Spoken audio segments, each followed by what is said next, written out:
Installée depuis l'été à Draguignan, l'école de l'infanterie a réussi son implantation sans aucune rupture dans la formation des fantassins.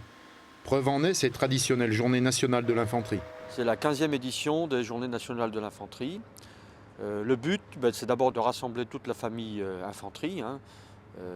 Et aujourd'hui, cette année, ça prend une connotation un peu particulière puisque ce sont les premières Journées nationales de l'infanterie qui ont lieu à Draguignan, au sein des écoles militaires de Draguignan, avec l'école d'artillerie que nous avons rejoint l'été dernier.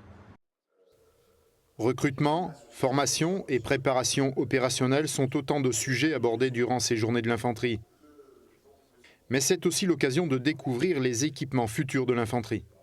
Et on arrive maintenant dans un troisième cycle qui est le renouvellement quasiment complet au cours des 10 ans qui vont venir de l'ensemble de nos matériels majeurs. Ce sont les programmes dits à effet majeur, les PEM, qui sont pour ce qui concerne l'infanterie, le VBCI, et puis à venir le VBMR, qui sera le successeur du VAB. Alors ça suppose derrière deux choses.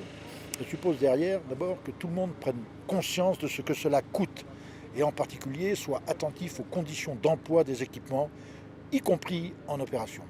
Le deuxième point, ça nécessite aussi un effort de formation, ici, dans nos écoles.